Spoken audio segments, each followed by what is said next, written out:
Gracias, presidente.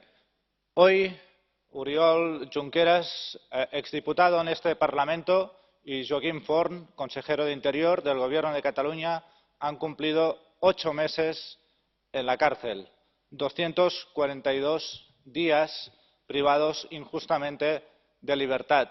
Ellos son 2 de los 9 presos políticos catalanes que desde hace meses han sido secuestrados y están lejos de su casa y de sus familias. Hoy también hemos conocido que es inminente el traslado de estos presos a prisiones de Cataluña. El traslado es un derecho.